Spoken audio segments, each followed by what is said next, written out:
என்ன பெருசா பொம்பளை என்னமோ பீத்திக்கிறாள். அரிசியை தடியில போட்டா சோறு, பருப்பை தடியில போட்டா சாம்பார், புளிய தடியில போட்டா ரசம், தயிரை தடியில போட்டா மோர். பெருசா இது வெட்டுறவள். சமையலை பத்தி ஆனா அவனா தெரியாது. இந்த பிள்ளை என்ன பண்ண போகுதோ? ஒரு கரண்டி உப்பு போதுமா? ஒரு கரண்டி போடுவோம். அடடே, என்ன பாட்டி, இன்னும் உடம்பு சரியாகலையா? அப்படியே தாமா இருக்கு. அப்ப நான் போய் சமைக்கட்டுமா? வேண்டாமா, உன் மாமன் சமைக்குது. மாமா சமைக்கிறாரா? பழவாபுடி ஒரு கரண்டி.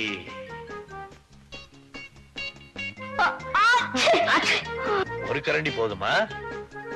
அப்புறம் உப்பு சப்பு இல்லைன்னா எதுக்கு இன்னொரு கரண்டி போடுவோம்?